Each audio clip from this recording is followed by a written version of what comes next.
we are going to explain a new poem.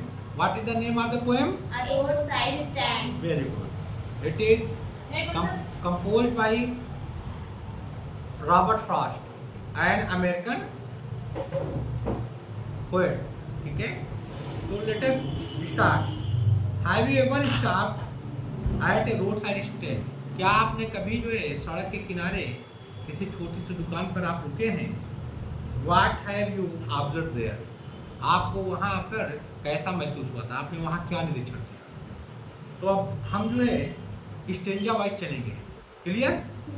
The little old house was out with a little new set. एक छोटा सा पुराना घर जिसके साथ एक नया छोटा सा छप्पर सड़क के किनारे पर था. ए लिटिल न्यू सेट का मतलब पुराना नया छप्पर, घर पुराना छप्पर नया. In front at the edge of the road, ठीक है, इन फ्रंट यानी सड़क के किनारे पर, सड़क के सामने, the road where the traffic speed, जहाँ पर ट्रैफिक यानी जो यातायात था वो बहुत तेजी से जाता था. A road side stand at too pathetically played, और एक सड़क के किनारे पर जो स्टैंड हमने बनाया था, ठीक है, यानी छोटी सी दुकान, वो आते जाते जो शहर के बहुत ही अमीर व्यक्ति हैं, रिचेड पर्सन, उनसे बहुत ही जो है याचना के स्वर में वो उनसे प्रार्थना करता है. क्या करता है? It could not be fair to say for a dole of bread. वो याचना इसलिए नहीं करते कि हमें मुफ्त में डोल ऑफ ब्रेड यानी आप रोटी का दाम दे दो. फ्री में कुछ नहीं चाहिए उनको. कौन कहते हैं? गाँववासी कहते हैं कि हमें फ्री में कुछ नहीं चाहिए, लेकिन हम आपसे कुछ विशेष प्रार्थना करते हैं. क्यों करते हैं? But for some of the money, कुछ धन के लिए. इसलिए करते हैं कुछ धन के लिए, ताकि हमको कुछ धन मिल जाए.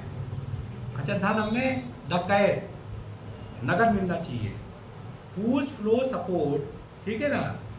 और नगद वो पैसा है जो शहर के फूलों को मुरझाने से बचाता है. कैसे? The flower of cities from sinking and withering fade, मुरझाने से बचाता है. अर्थात वह आदमी शहर के लोगों से अपने स्टैंड या अपने जो छोटी सी दुकान पर रुक कर, ठीक है, थोड़ा पैसा खर्च करने का आग्रह करता है. फिर देखिए आप इसमें कुछ मीनिंग देख लेते हैं इस स्टेंजा में. एज का मतलब होता है वर्ष, वर्ष मीन्स किनारा. उसमें देखिए बुक में. सेकंड स्पीड यानी वेंट विद स्पीड, बहुत तेजी से जाना. पैथेटिकली का मतलब होता है पिटिएबली, दयनीयता से. प्लेड का मतलब होता है प्लीडेड, आग्रह किया. डोल का मतलब होता है स्मॉल चैरिटेबल गिफ्ट, तुच्छ दान, स्मॉल चैरिटेबल गिफ्ट. और विदरिंग का मतलब होता है फेडिंग या मध्यम पड़ना. फेडिंग मतलब होता है, क्या होता है? विदरिंग या फेडिंग मतलब धीरे धीरे कम पड़ना, चकाचौंध कम पड़ना. ठीक है, क्लियर. अब स्टेंजा सेकंड स्टार्ट होता है. The polish traffic past with a mind ahead, ठीक है, जो चमचमाती ट्रैफिक है वो आगे का ध्यान रखते हुए भागी जा रही थी, यानी आगे देख रहे थे. ठीक है, कोई इनके ऊपर ध्यान नहीं दे रहा था. Of it if ever A side a moment, यदि कोई जो है उसमें बैठा आदमी यदि एक बार खिड़की से बाहर देखता, देन आउट ऑफ शॉट्स, तो वह जो है क्या करता था? At having the landscape marked with the artist paint, तो वो देखता कि जो पहाड़ी दृश्य है उसको गलत पेंटिंग से क्या कर दिया गया है? बिल्कुल उसकी सुंदरता को नष्ट कर दिया गया है. मार्क मतलब मार देना गया. आप sign with N turn wrong and S and wrong offered for sale wild berries in wooden parts, और वो देखता है कि जो गलत मुड़े हुए एन और एस वाले कलाहीन रंगों वाले बोर्डों द्वारा प्राकृतिक सुंदरता को बिगाड़ने को वो परेशान हो जाता है. जंगली बेर, अब जंगली बेर का मतलब होता है इसमें कि वाइल्ड बेरीज. वाइल्ड बेरी मतलब क्या होता है? जंगली बेर. जंगली बेर जो लकड़ी के बक्सों में बेचने के लिए उन्होंने रखे हैं. किन्होंने? विलेजर्स ने, गांववासियों ने. ठीक है। इसको वुडन स्क्वाड्स का मतलब होता है लकड़ी का, और स्क्वाड्स का मतलब होता है बक्से। अब देखो पॉलिश ट्रैफिक का मतलब होता है रिच पीपल्स इन कार्स, यानी कारों में अमीर लोग। मार्ड का मतलब होता है स्पॉइल्ड, खराब कर देना किसी चीज को, नष्ट करना। और क्वार्ट्स का मतलब होता है कंटेनर्स या बर्तन। क्वार्ट्स का मतलब क्या होता है? कंटेनर्स और बर्तन। क्लियर हो गया। अब स्टेंजर थर्ड में आते हैं। Or crook neck golden squares with silver wash. अब वो कहते हैं कि जो सुनहरी जो एक लौकी होती है, लौकी इसमें क्रूक नेक यानी थोड़ा टेढ़ी हंसनुमा। क्रूक मतलब क्या होता है? थोड़ा। क्रूक नेक का मतलब होता है मुड़ी हुई गर्दन सदृश। तो हंस की मुड़ी हुई गर्दन होती है, ठीक है। तो मुड़ी हुई गर्दन के समान एक सुनहरी जो है स्क्वायर्स मतलब होता है लौकी विथ सिल्वर वाट्स, जिस पर जो है चांदी जैसे चकते पड़े हैं। वाट्स मतलब होता है चकते, और सिल्वर मतलब होता है चांदी जैसे। Or beauty rest in a beautiful mountain scene. यह सुंदर पहाड़ी दृश्य, ठीक है, को देखने के लिए बाहर देखता था, ठीक है। Beautiful mountain scene. You have the money, ठीक है। वो कहता है कि तुम्हारे पास पैसा है।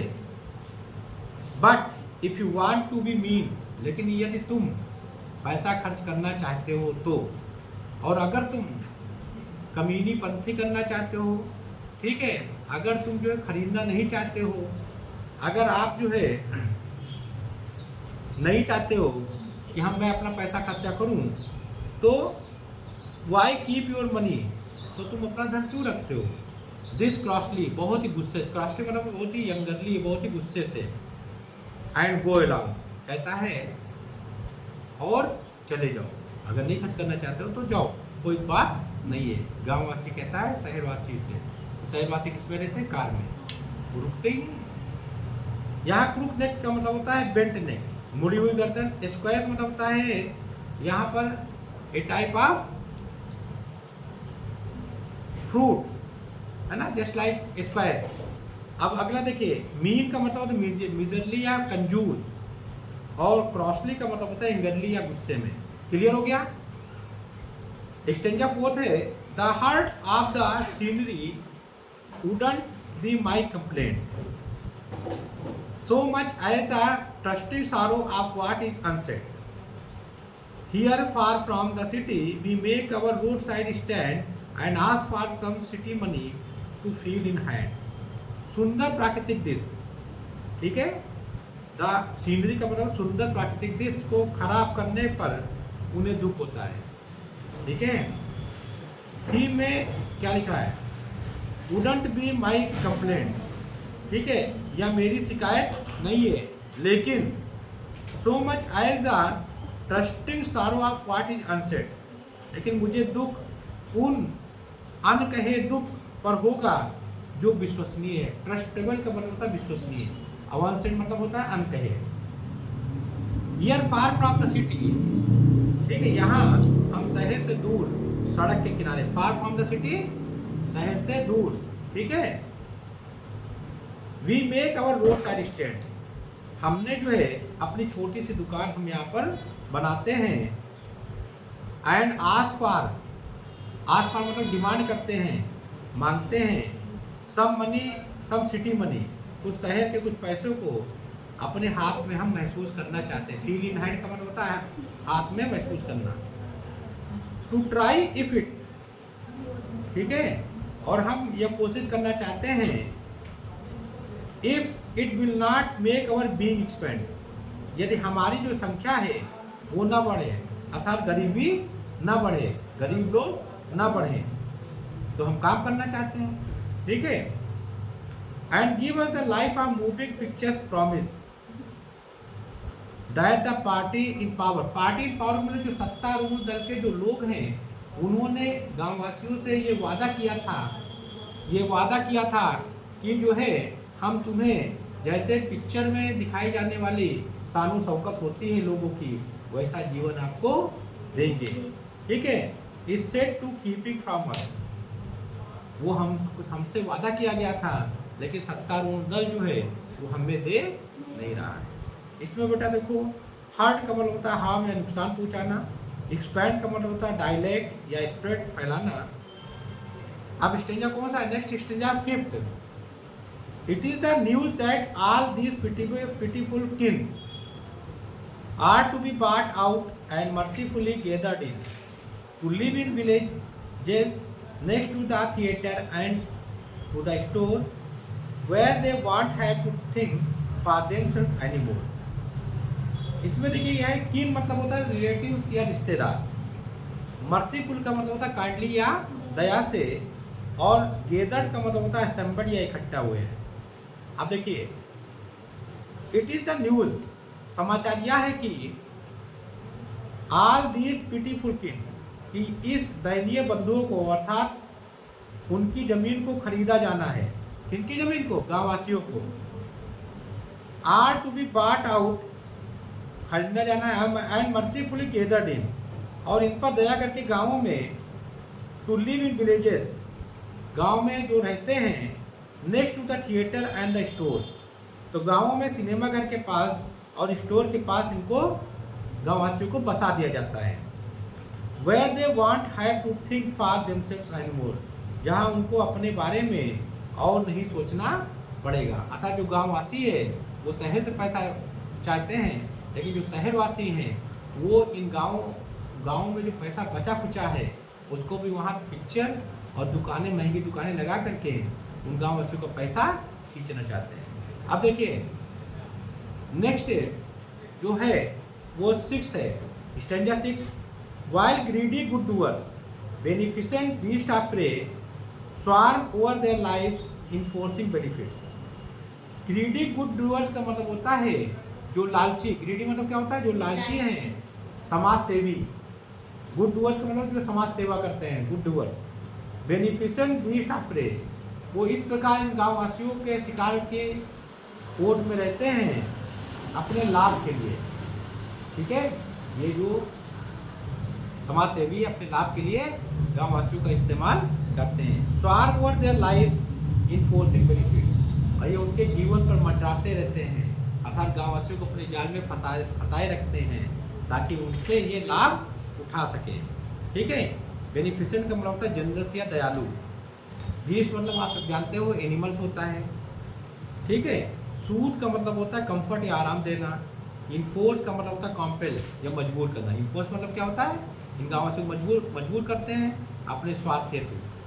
ठीक है, और कैलकुलेटेड का मतलब होता है प्लान, योजना बनाते हैं। एंसेंट मतलब होता है प्राचीन। That are calculated to soothe them out of their gits. ठीक है, जो वास्तव में उन्हें झूठा आश्वासन देने के लिए है और उनको यह सिखाकर कि कैसे सोया जाता है। destroy their sleeping at night and by teaching them how to sleep they sleep all day। और उनको ये बताते हैं कि किस प्रकार वो दिन में सोते हैं या दिन में कैसे सोना चाहिए। और जब दिन में कोई गाँववासी काम करेगा नहीं तो रात में उसकी नींद हराम हो ही जाएगी, क्योंकि उसको खाना भी तो बनाना अपना करना है, अरेंज करना है, तो रात काम करवाएंगे उससे। अब ऐसा पहले प्राचीन समय में किया जाता था अमीर लोगों को द्वारा गरीब लोगों के साथ। Destroy there sleeping at night the ancient पे, तो प्राचीन तरीके से उनकी रात की नींद क्या कर देते थे ये लोग? खराब कर देते थे। तो वो लोग काम करते थे रात में और ये लोग आराम से सोते थे। तो जब आपको काहिल बना दिया जाता है तो जाहिर सी बात आप काम करेंगे नहीं, और जब आप काम करेंगे आपका पैसा खर्च हो जाएगा। तो शहर वाले बहुत होशियार होते हैं, वो आपसे अपने घर का काम कराएंगे, वो अपना आराम से सोएंगे और तुम्हारा उनकी जगह नींद अपनी खराब करोगे। इसका जो सेंस है वही है। क्लियर? अब स्टेंजा 7 में देखिए, sometimes I feel myself I can hardly bear, कई बार मैं खुद महसूस करता हूँ कि मैं यह व्यर्थ की बचकाना इच्छा सहन नहीं कर सकता। ठीक है, आई can hardly bear the thought of so much childish longing in when. In when मतलब होता है व्यर्थ में, और चाइल्डिश लॉन्गिंग का मतलब होता है बचकाना हरकत। The sadness that lurks near the open window there that waits all day in almost open prayer। और मैं ये उदासी सहन नहीं कर सकता कि जो उस खुली खिड़की के नज़दीक छिपी है। अर्थात जो व्यक्ति बैठा रहता है, जो दुकानदार है, वो दुकान की ओट में छिप कर, लक्ष्य मतलब छिप करके बैठा रहता है कि कोई आएगा और हमारा सामान खरीदेगा, लेकिन वो उदास रहता है और हमेशा प्रार्थना करता है कि भगवान किसी को भेज दो और हमारी क्या हो जाए, बोहनी हो जाए। फिर देखिए, that waits all day in almost open prayer, वो व्यक्ति जो दुकानदार है, जो गांववासी है, वो दिन भर इस प्रार्थना के साथ बैठा रहता है कि कोई आए और हमारा सामान खरीदे, लेकिन वो बैठा ही रहता है। For the squeal of brakes, वो प्रार्थना करते हैं कि कोई गाड़ी यहाँ ब्रेक लगाए। The sound of A stopping car, और ये जो स्क्वील होती है, ये एक ध्वनि होती है कार की रुकने की। जब कार रुकती है तो स्क्वील मतलब चीख, ये चरमराहट। स्क्वील मतलब क्या होता है? स्क्वील ऑफ ब्रेक का मतलब होता है ब्रेक की चरमराहट। यही बताती है कि कोई गाड़ी रुकी। Of all the 1000 selfish cars that pass, और उनकी बिक्री हो सके, लेकिन नहीं रुकती नहीं है। वहाँ से गाड़ियाँ जो है सीधे क्या हो जाती हैं, चली जाती हैं, और उसमें स्वार्थी जो है अमीर ज़्यादा बैठे रहते हैं। क्लियर? Rich person. अगला देखिए, just one to inquire, hardly मतलब होता है विद डिफिकल्टी, बहुत मुश्किल से। चाइल्डिश का मतलब होता है लाइक ए चाइल्ड, बचकाना। लॉन्गिंग का मतलब होता है डिजायर या इच्छा। एंड लक्स का मतलब होता है लाइज हिडन, छिपा होना। लक्स का मतलब होता है लाइज हिडन, और स्क्वील का मतलब होता है क्राई या चिल्लाना। Got it? नेक्स्ट देखिए, जस्ट 7 है कि 8 है, आई डोंट नो, जो भी हो। Just one to inquire what a farmer's prices are, उनमें से एक गाड़ी वहाँ आकर के रुकती है। जो दुकान है बिल्कुल सड़क के बगल में है और सड़क से यातायात जा रहा है, उसमें से एक गाड़ी रुकती है। क्यों रुकती है? वो रुकती है inquire what a farmer's price are, और पूछते हैं कि किसानों की उपज के दाम क्या है, कितने में बेच रहे हो। जो बेच रहा होता है वो किसान या गाँववासी। And one did stop but only to flow up grass, और एक गाड़ी केवल वहाँ यार्ड में रखी घास को कुचल कर वापस मुड़ने के लिए, या अर्थात यार्ड को गाड़ी बैक करने के लिए प्रयोग करती है, जिससे घास वहाँ की खराब हो जाती है। यार्ड मतलब आंगन। Is using the yard to back and turn around and another to walk the way to where it was bound. एक गाड़ी और रुकती है, वो आती है, वो पूछती है कि ऐसा ये बताइए सड़क कहाँ जाती है ना, it where it was bound, ये रास्ता कहाँ जाता है। वेयर इट वॉज बाउंड को मतलब होता है ये रास्ता कहाँ जाता है।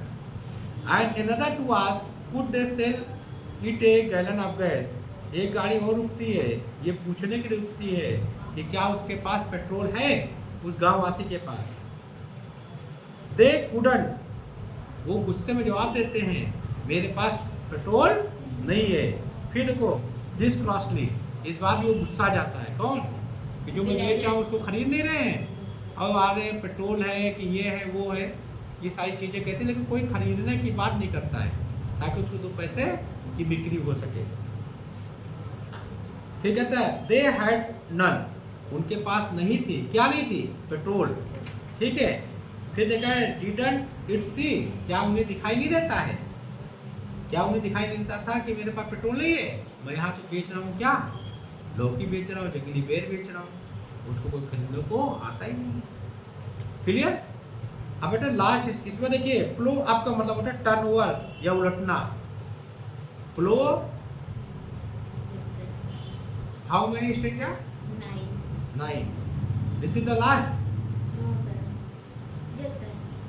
ओके, तो फ्लो मीन्स होता है टर्न ओवर, उलटना। यार्ड का मतलब होता है कोर्ट यार्ड, आंगन। आप देखिए लास्ट स्टेंजा है, last stanza of this poem. No in country money the country scale of gain the requisite lift of spirit has never been found. कहता है कि नहीं, क्या कहता है?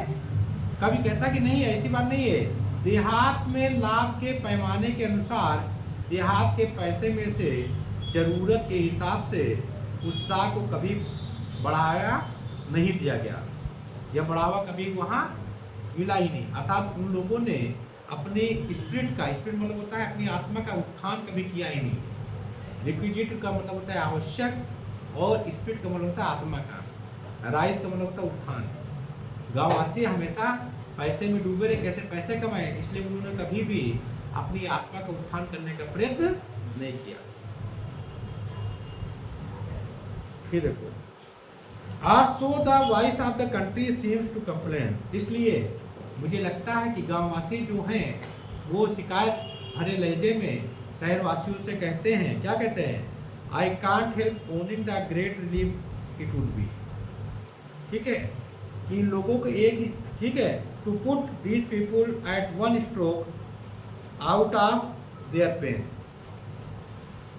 कहता है कि इन लोगों को एक ही झटके से इनके दुख से बाहर निकाले जाने पर मैं अपनी खुशी को रोक नहीं सकूंगा।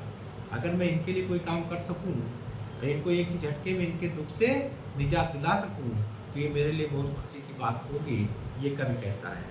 अर्थात इनकी मृत्यु ही इनकी गरीबी का अंत है और मैं इन्हें मृत्यु से बचा लूँ, तो ये बहुत ही हम मेरे लिए खुशी की बात होगी। और अगले फिर देखिए, I wonder how I should like you to come to me, और मैं सोचता हूँ कि जब मैं तुम्हें बचा लूँगा तो तुम मेरे पास किस प्रकार आओगे, and offer to put me gently out of my pain, और अगले दिन मैं जैसे इस वक्त दिमाग से वापस आता हूँ तो मैं चाहूँगा कि आप मेरे पास आएँ और इसी प्रकार मेरे दर्द को भी दूर करें। ठीक है, आउट ऑफ माई पेन का मतलब होता है मेरे दर्द को दूर करना, ऑफर मतलब होता है प्रदान करना।